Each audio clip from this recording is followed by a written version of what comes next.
Bagaimana kabarnya? Mula pertama saya mengucapkan terima kasih kepada Bapak Ibu Gembala, kemudian pengurus di tempat ini, Ketua Dewasa Muda, dan jemaat di tempat ini yang sudah memberikan kesempatan pada saya untuk kita sama-sama berbagi sharing renungan firman Tuhan. Untuk saat ini biar nggak tegang ya, saya juga tegang. Kalau saudara tegang, saya juga tegang. Saya akan mencoba tren saat ini, yaitu saya akan buka dengan sebuah pantun. Jangan lupa di like dan subscribe ya. Menanam padi di akhir pekan, berjalan jauh mencari lahan. Instagram, TikTok, ayo dimatikan. Saatnya kita fokus firman Tuhan. Berikutnya bagi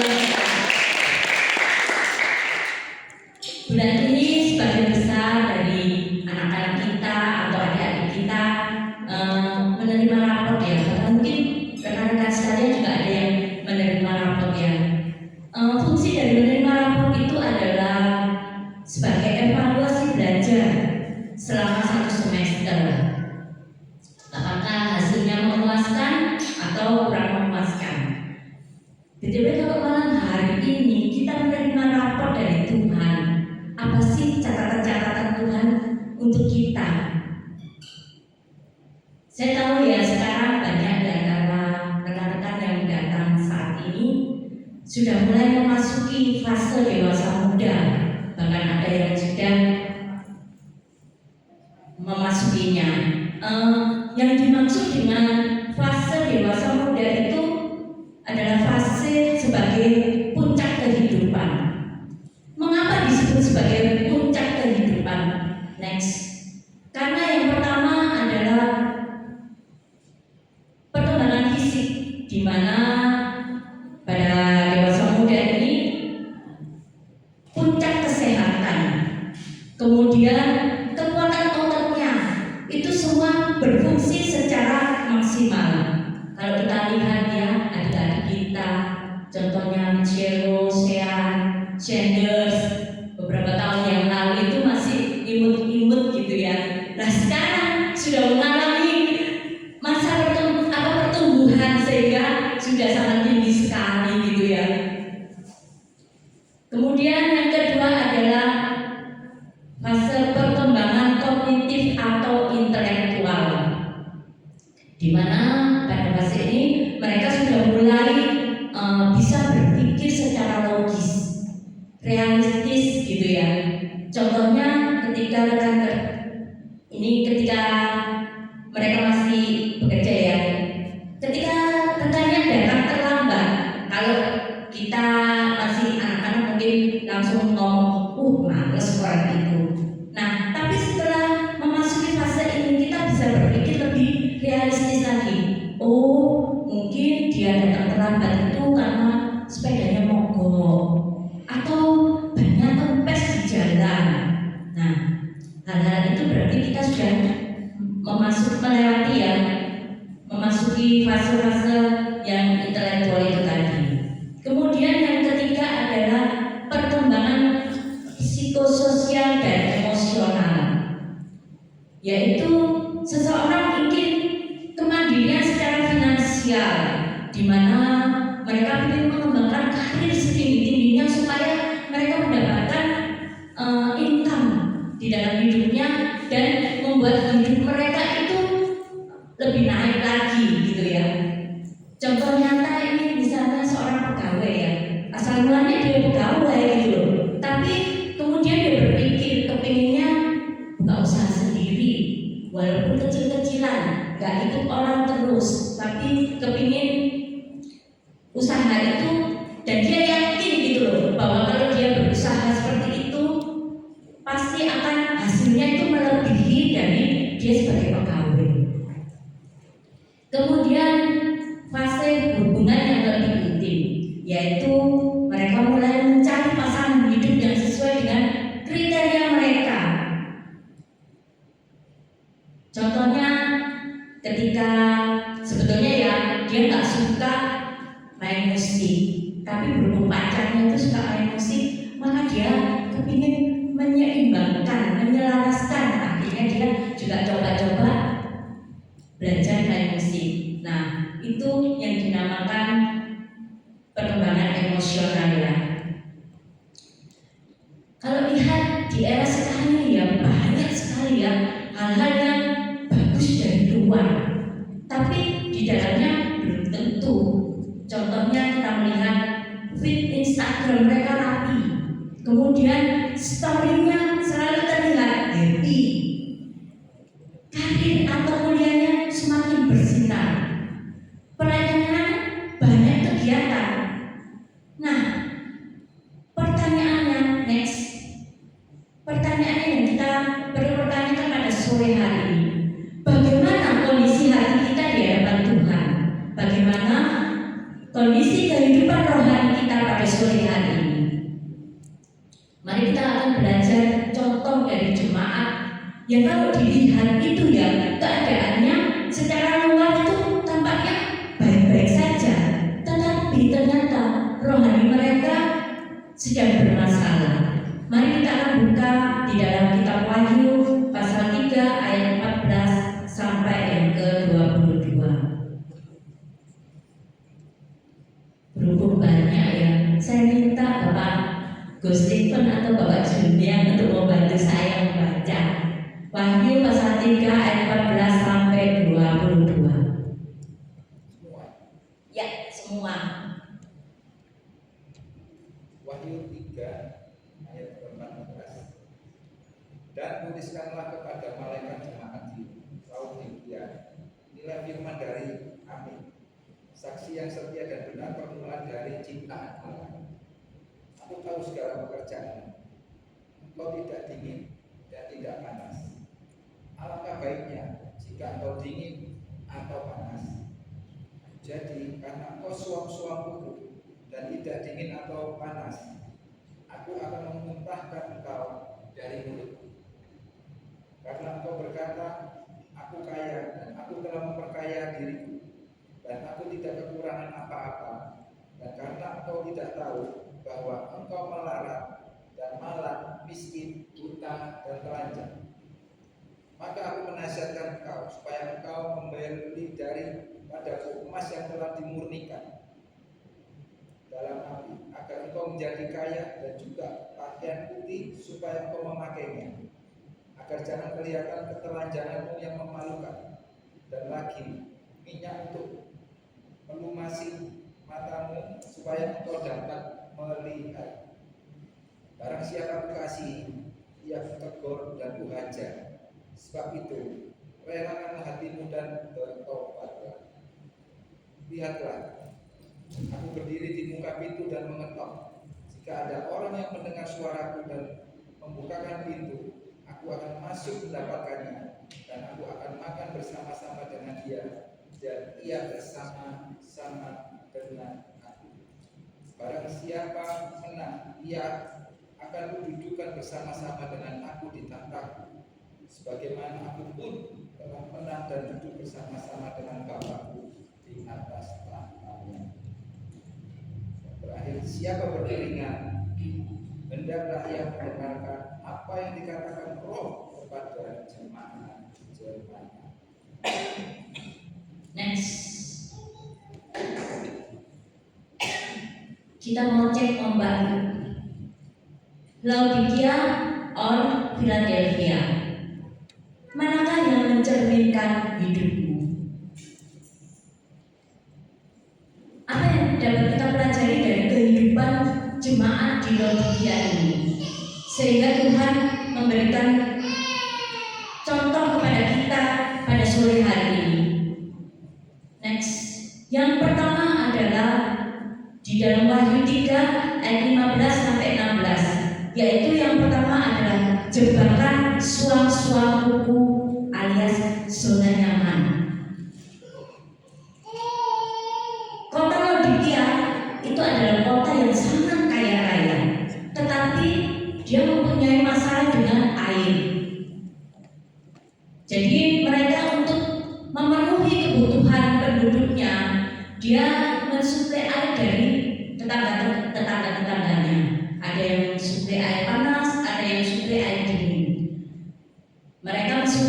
dengan dilewatkan melalui pipa bawah tanah.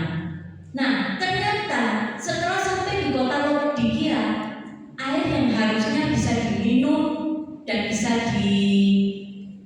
untuk mandi, kalau panas untuk mandi, kalau yang dingin untuk minum ya, itu ternyata berubah menjadi suam-suam kuku, sehingga kalau diminum mungkin terasa tidak enak ya, banyak yang mual seperti itu ya. Mengapa jemaat Laodikia disebut dengan suam-suam kuku? Next. Yang pertama yaitu masih durasi, tapi dia seperti mode HP yang yaitu mode pesawat ya. Fiturnya ada, tapi benar-benar nggak terhubung. Kemudian masih pelayanan sih, tapi kehilangan kasih mula-mula. Kayak HP yang baterainya full, tapi sinyalnya hilang. Yang ketiga, semangat mengupgrade karier agar spek hidupnya naik.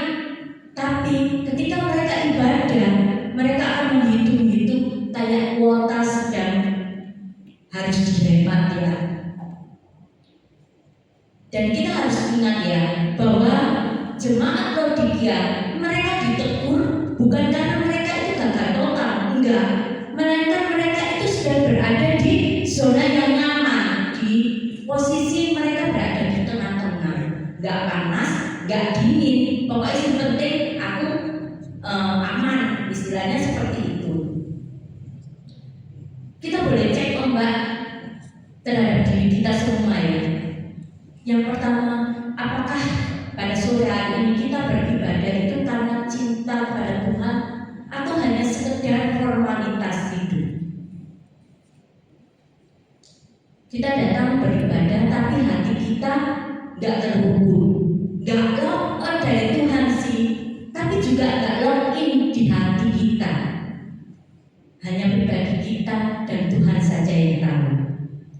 Next. Inti pesan dari yang pertama, poin pertama adalah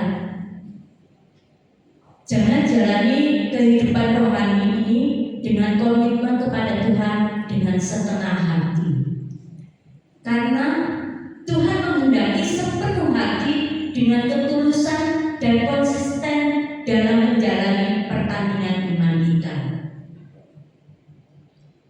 Kemudian poin yang kedua adalah next.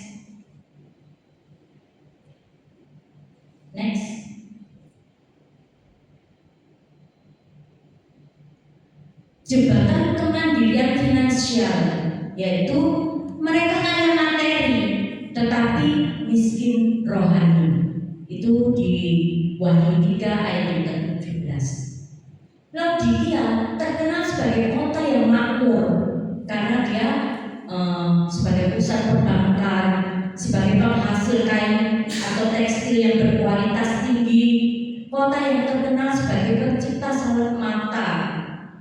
Dan ketika terjadi gempa bumi, Laodikia bisa membangun kembali kota itu tanpa bantuan dari pemerintah Romawi.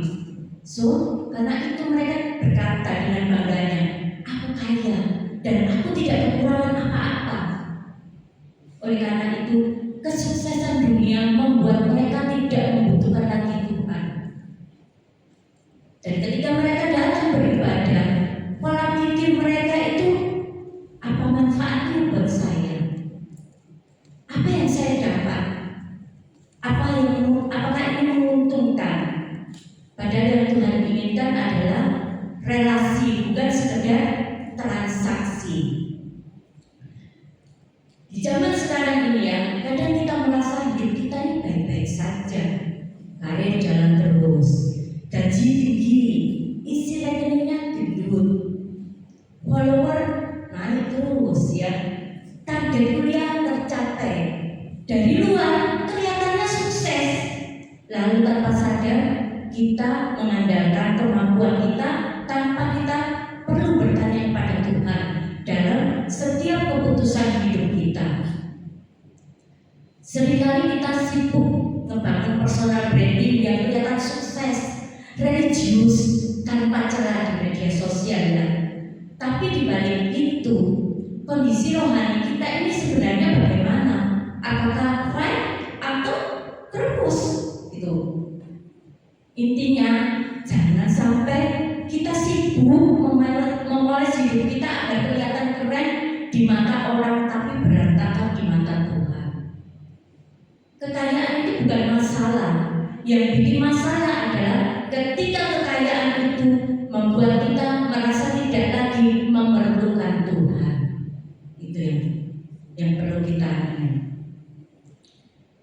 Kita cek ombak yang kedua. Apakah kesuksesan hidup kita saat ini membuat kita tidak menempatkan lagi Tuhan sebagai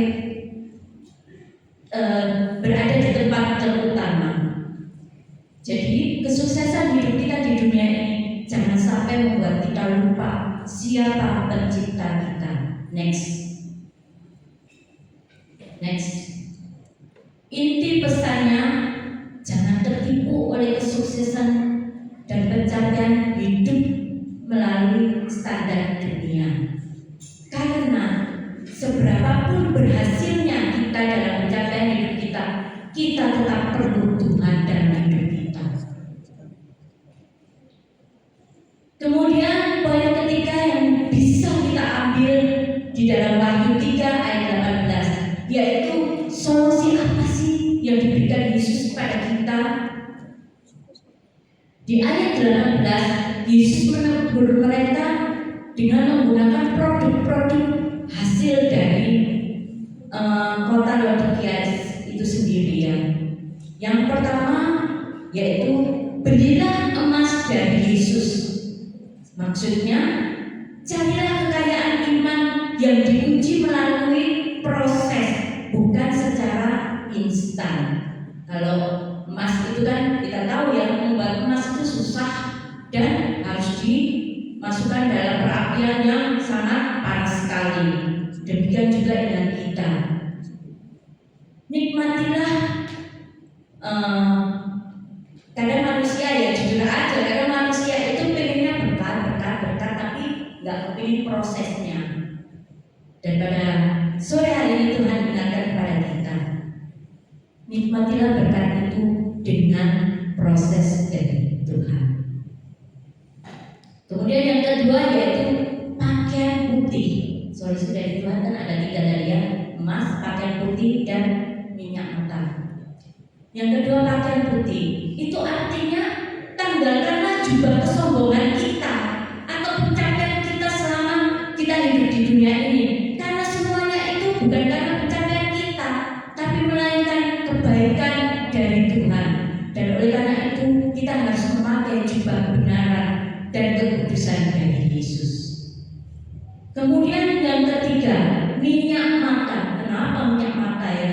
Saya juga berpikir-pikir, ternyata Laodikia itu di kota itu dia terkenal dengan kayak kedokterannya ya, sanggup menciptakan saraf mata, dan itu sudah diakui di seluruh dunia ya. Minyak mata itu melambangkan bahwa kita harus minta Roh Kudus untuk supaya kita dapat melihat kebenaran Allah bukan secara akal logika manusia. Dewasa muda sekarang ini nggak nyalakan ya, memang keadaannya sudah seperti itu ya. Seringkali fokus kepada upgrade hidup, karir naik, gadget terbaru, skill bertambah. Nah, malam hari ini yuk kurang-kurangi sibuk nyari gengsi duniawi dan kita mulai investasi besar-besaran bersama dengan Tuhan kita, karena cuma Yesus yang bisa membuat kita berarti sampai pada waktunya. Kita mau cek ombak dengan kehidupan pribadi kita ya. Seberapa canggih hubungan kita, apakah secanggih HP kita di zaman sekarang ini? Ingat, jangan hanya sibuk upgrade tampilan luar, tapi lupa memperbarui hati kita. Karena itu, kalau kita ingin sukses, seberapapun kita ingin sukses, maka hubungan kita dengan Tuhan harus sehat. Next.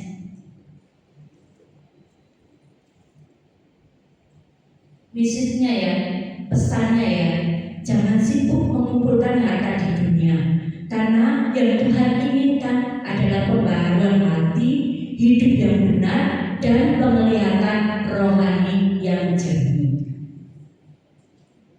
Kemudian poin yang keempat ya, Tuhan itu ternyata nggak pernah ghosting loh. Dia lagi mengetuk pintu hatimu. Di dalam Wahyu 3 ayat 19 sampai ayat 20 ya, ayat itu berkata bahwa aku berdiri di muka pintu dan mengetok. Itu artinya apa? Yesusnya sedang ada di luar dan jemaat Laodikia di dalam, mereka sedang berpesta dan mereka tidak memperdulikan keadaan yang di luar, Tuhan yang sedang di luar. Dan kerennya lagi, Tuhan itu nggak ghosting, nggak meninggalkan gitu ya, tapi dia tetap sabar menunggu respon dari jemaat Laodikia.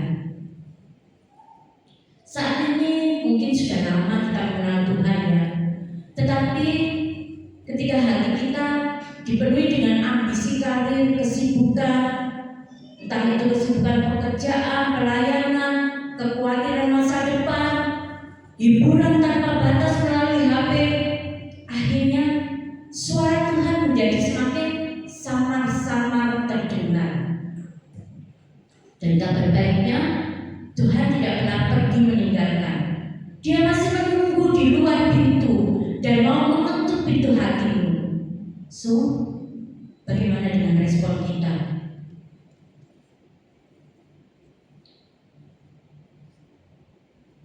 Kita mau cek ombak dalam kehidupan kita ya. Mana respon kalian ketika Tuhan mengetuk pintu hati kita? Jangan sampai saat ini kita saking sibuknya nyari duit, mengejar karir, akhirnya justru Yesusnya malah terkunci di luar. Next, inti pesannya pada malam hari ini, jangan merasa Tuhan itu memaksa hidupmu ketika kamu ditegur, karena Tuhan itu menunggu respon darimu ketika berdiri di depan pintu hatimu. Kemudian yang kelima, poin 5 yang kita dapat pelajari dari Wahyu 3 ayat 21 sampai 22, yaitu kita dapat privilege atau hak istimewa. Jemaat Laodikia itu kan tadinya dikritik habis-habisan ya sama Yesus ya, karena kerohaniannya yang suam-suam buku. Tapi anehnya justru Tuhan itu memberikan akses kerajaan Allah. Mungkin hari ini dewasa muda sekalian banyak yang lagi berjuang ya, berjuang untuk mengejar karir, membangun masa depan, upgrade skill. Dan di dunia ini banyak menawarkan tempat sukses yang terbaik. Tapi pada malam hari ini Tuhan Yesus mengingatkan bahwa kita hidup itu bukan cuma sukses di dunia saja, tapi kalian harus sukses sampai di tahta kerajaan Allah. Kita bukan cuma sebagai tamu biasa, tetapi kita bisa duduk bersama Tuhan. Tapi masalahnya, kalau kita terlalu sibuk men-scroll hidup kita sampai lupa mendengarkan voice note dari Tuhan, apa yang akan terjadi? Jelas kita nggak akan mencapai atau tidak mendapatkan hak istimewa itu dari Tuhan. Kita mau cek ombak diri kita masing-masing ya, menang di dunia atau menang bersama Tuhan. Jangan cuma jadi dewasa muda yang sibuk naik level di dunia ini, tapi nggak peka sama suara Tuhan. Karena kemenangan sejati bukan cuma soal pencapaian hidupmu, tapi soal kedekatan dan kepekaan terhadap Tuhan kita. Next, message-nya pada poin kelima ini, jangan menyerah dalam perjalanan iman kita, karena Tuhan sudah menyediakan upah bagi kemenangan kita.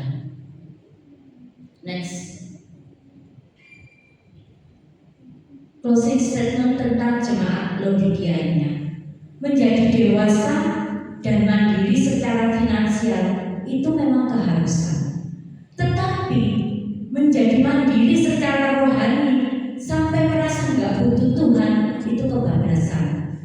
Yuk stop jadi Kristen yang suam-suam buku di tengah padatnya jadwal kerja, jadwal cicilan hidup kita.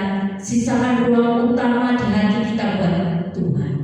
Jangan cuma mengejar financial freedom saja, tetapi kejarlah spiritual freedom kita. Amin. Lanjut kita akan berkaca kepada jemaat yang lain lagi. Sebelumnya saya ingin bertanya, apa sih ukuran sukses anak muda zaman sekarang? Kak Sean tolong dijawab. Ukuran sukses anak muda zaman sekarang.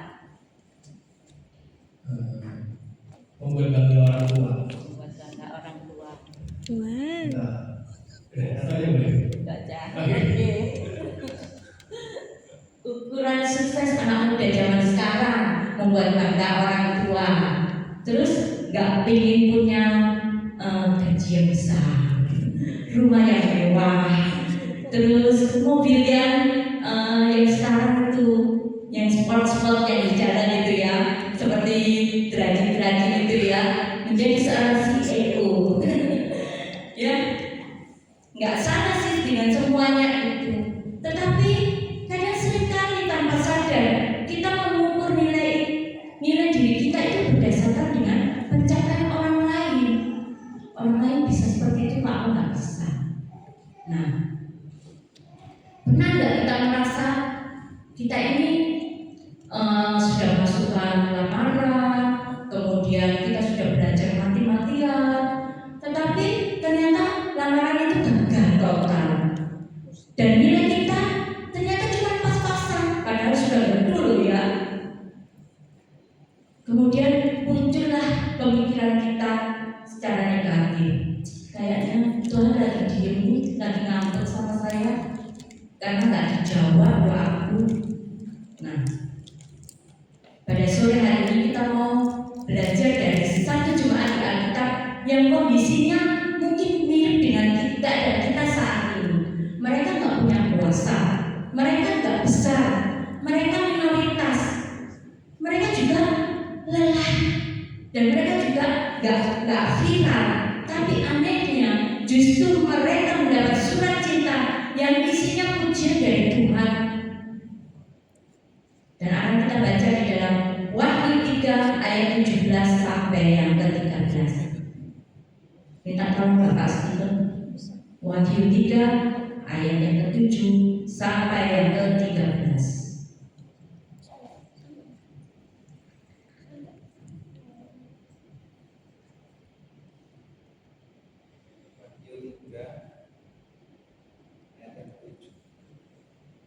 Tuliskanlah kepada malaikat jemaat di Philadelphia, inilah firman dari yang kudus, yang benar, yang memegang kunci Daud.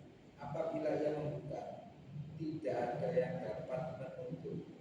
Apabila ia menutup, tidak ada yang dapat membuka. Aku tahu segala pekerjaanmu. Lihatlah, aku telah membuka pintu bagimu yang tidak dapat ditutup oleh seorang pun. Aku tahu bahwa kekuatanmu tidak seberapa, namun kau menuruti firmanku dan kau tidak menyangkal namaku. Lihatlah, beberapa orang dari jemaat iblis, yaitu mereka yang menyebut dirinya orang Yahudi, tetapi yang sebenarnya tidak demikian, melainkan berdusta, akan kuserahkan kepadamu. Sesungguhnya aku akan menyuruh mereka datang dan bersungguh di depan kakimu dan mengaku bahwa aku mengasihi engkau, karena engkau menuruti firmanku untuk tekun menantikan aku, maka aku pun akan melindungi engkau dari hari pencobaan yang akan datang atas seluruh dunia untuk mencobai mereka yang diam di bumi. Aku datang segera, peganglah apa yang ada padamu, supaya tidak seorang pun mengambil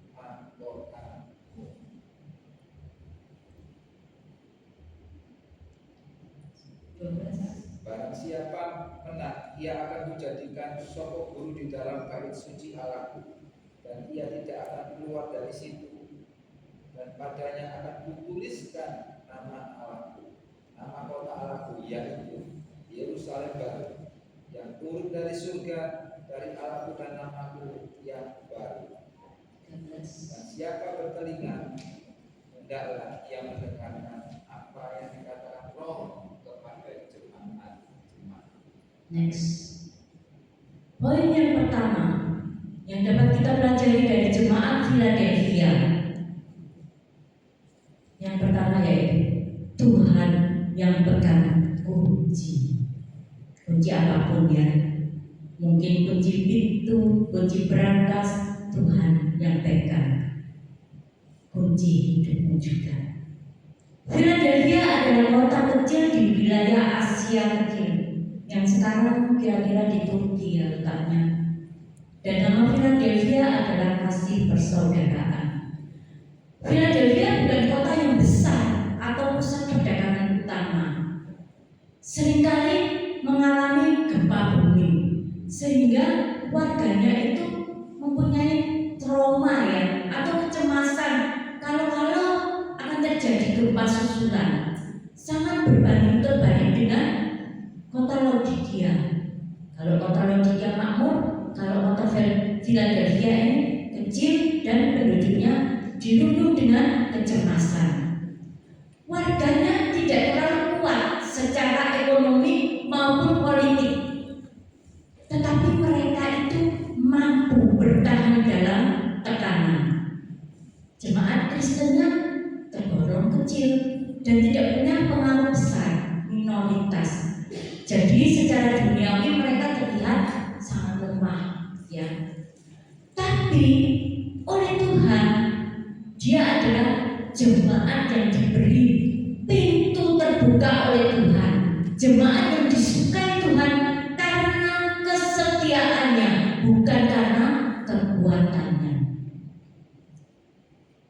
Dewasa muda, dari Philadelphia kita bisa belajar. Rekan-rekan sekalian itu tidak perlu jadi besar dulu baru mau melayani Tuhan. Nggak perlu maksudnya tenar dulu baru mau melayani Tuhan. Yang penting tetap setia ketika diproses di tempat kecil dan sunyi. Walaupun kamu nggak kelihatan hebat di mata dunia, walaupun kamu dianggap tidak punya banyak keunggulan dan seringkali diremehkan, tetap setia kepada Tuhan. Percayalah, Tuhan yang menilai, Tuhan yang akan membuka kunci bagi kalian semua. Cek ombak yang pertama ya. Seberapa yakin sih kita semua bahwa Tuhan dapat menutup pintu, tapi Tuhan juga dapat membuka pintu. Yang lagi butuh pekerjaan, yang lagi nunggu sidang skripsi, yang lagi nunggu bisnisnya goal, itu ingatlah dan percayalah bahwa Yesus yang punya akses untuk itu. Bukan HRD-mu, bukan dosenmu, bukan koneksi manusiamu. Yakinlah kalau Tuhan sudah buka pintu, tidak ada sistem, orang ataupun keadaan yang bisa menutupnya. Next, inti pesannya, jangan berharap pada koneksi manusia, karena Tuhan tahu kemampuan kita. Bila Tuhan sudah membuka pintu, tidak ada yang dapat menutupnya. Kemudian poin yang kedua terdapat di Wahyu 3 ayat 9 dan 10. Jemaat Philadelphia itu jemaat yang sering diremehkan dan ditolak. Mereka dianggap tidak penting gitu ya. Dan mereka suka diajukan seperti itu. Tetapi mereka meskipun secara badan itu lelah, tapi mereka tidak minder. Mereka tetap menjalankan aktivitas kehidupan rohaninya dengan berapi-api dan hati mereka tetap terhubung dengan Tuhan. Oleh karena itu mereka disayang oleh Tuhan karena kesetiaannya. Jadi intinya jemaat Philadelphia ini bisa dikatakan tim kecil tapi konsisten dan tidak bercacat celah di mata Tuhan. Mungkin rekan-rekan ada yang menjadi pegawai baru misalnya nih di kantor ataupun anak baru di kampus. Kalau yang namanya baru itu jelas nggak punya backingan, nggak punya kenalan, nggak punya apa. Kadang kita mungkin merasa minder karena mereka sudah lebih lama di sana ya. Nah,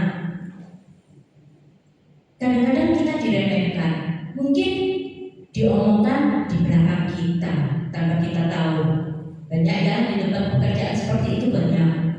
Sepertinya di depan baik-baik saja, best friend dengan kita, tapi di belakangnya ternyata kita tidak sami.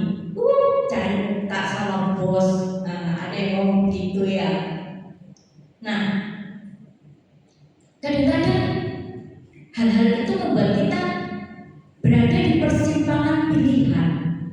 Apakah kita mau menjadi sama seperti mereka supaya kita ini dapat teman gitu loh, supaya kita kalau kita ikut-ikutan dengan mereka kan mereka boleh bestie dengan kita, atau kita tetap setia pada Tuhan meskipun dengan resiko bahwa hidup kita akan mendapat tekanan dari mereka. Kita bisa cek ombak yang kedua ya, memilih setia kepada Tuhan atau kepada manusia. Keadaan jemaat Philadelphia itu secara eksternal itu terlihat babak belur, dari luarnya itu babak belur ya, tetapi secara internal dia makmur. Di mata dunia memang tidak kelihatan apa-apa hancur, tapi di mata Tuhan mereka adalah is the best ya. Inti pesan dari poin yang kedua yaitu jangan menyerah walaupun kita menghadapi tekanan. Tekanan akan kesetiaan kita kepada Tuhan terutama ya. Kalau kita tahu ya, kadang-kadang kita minum selalu dipinggirkan ya. Karena apa? Karena Tuhan akan menjagamu melewati masa-masa yang berat. Itu janji Tuhan, bahwa Tuhan akan beserta dengan kita untuk melewati masa-masa yang berat itu. Yang ketiga yaitu poin yang terdapat di Wahyu 3 ayat 11 sampai yang ke-13. Di bagian penutup ini Tuhan ngasih reward dan pesan terakhir buat jemaat Philadelphia karena mereka sudah berhasil bertahan di tengah pressure lingkungan yang toksik gitu ya. Yang pertama yaitu apa? Dikasih warning buat jaga aset yang di ayat ke-11. Kemudian yang kedua, upgrade ketika keadaan rohani kita, mental kita seperti tembok yang roboh akan di-upgrade menjadi pilar. Yang ketiga adalah fokus pada suara Tuhan yang terdapat di ayat yang ke-13. Dewasa muda, pada malam hari ini rekan-rekan, jangan longgar dalam menjaga prinsip dan iman kita. Jangan ikut-ikutan toksik, yaitu dengan menghalalkan segala cara.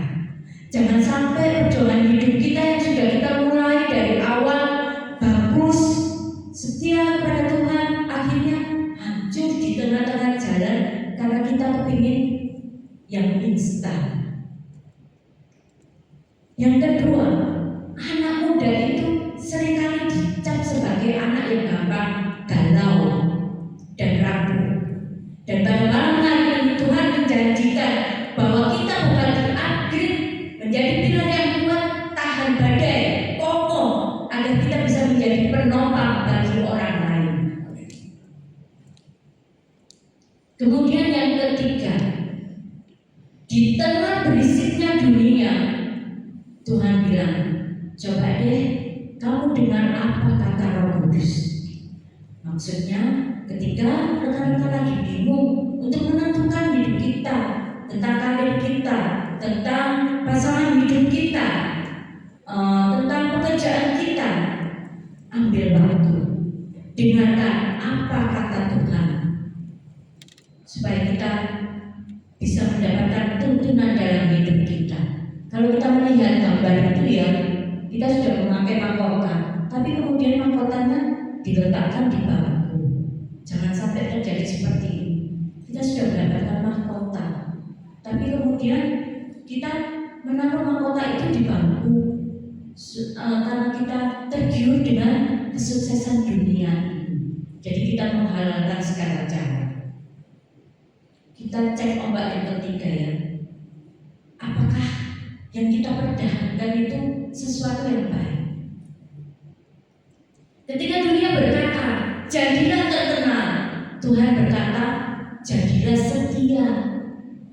Ketika dunia berkata, carilah pengakuan, tetapi Tuhan berkata, carilah hadiratku.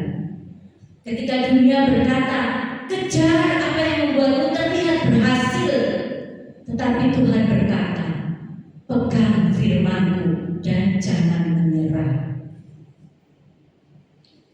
Next, closing statement dari jemaat Philadelphia. Next,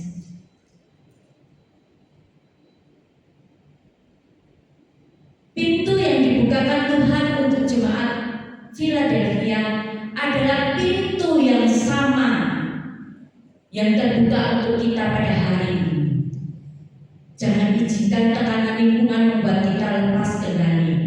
Tetaplah kokoh seperti pilar, menjadi penopang bagi orang yang membutuhkan. Tetaplah berjalan bersama Tuhan, karena Tuhanlah yang memegang kunci masa depanmu. Karena bagi mereka yang bertahan sampai akhir, upahnya bukan hanya selamat di dunia, tapi selamat sampai akhir zaman. Next, refleksi untuk kita. Di mana posisi hati kita? Apakah kita akan memilih gaya Laodikia atau memilih gaya Philadelphia? Gaya Laodikia kelihatannya mapan, serba berkecukupan, keren di medsos, tapi rohaninya suam kuku, pelin-pelan dan hampa kerohaniannya di dalamnya. Sedangkan gaya Philadelphia kelihatannya biasa aja sih secara finansial, dan mereka kelihatannya lagi merintis. Tentunya banyak tekanan, tetapi mereka punya iman yang mahal. Mereka berkarakter dan very fit di mata Tuhan.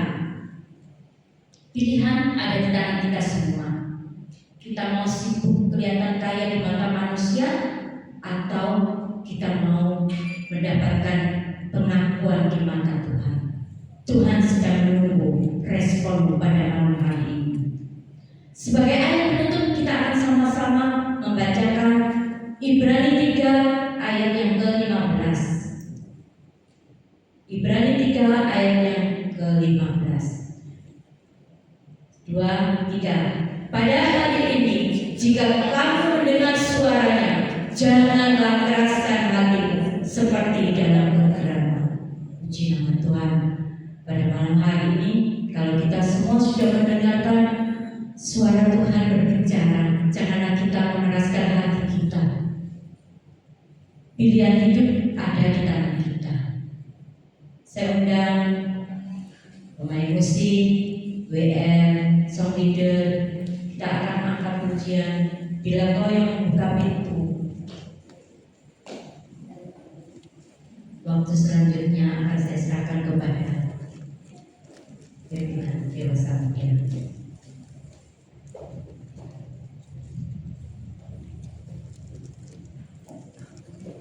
Mari Bapak Jernih.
Apapun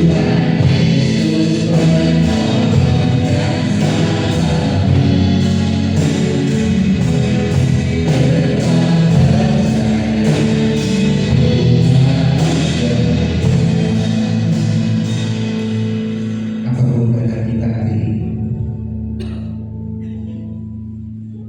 marilah kita jangan melupakan sumber dari segala sumber. Dia sumber berkah, dia sumber kekuatan, dia sumber pemulihan, bahkan dia sumber keselamatan. Setiap kita yang datang pada hari ini, berapa banyak dari kita, mungkin ada jalan-jalan yang masih tertutup.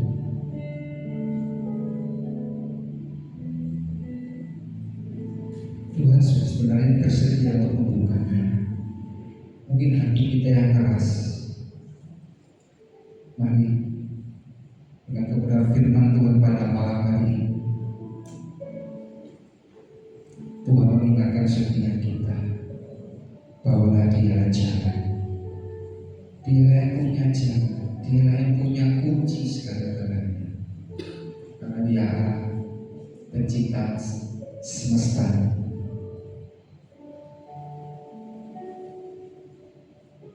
Bisa diambil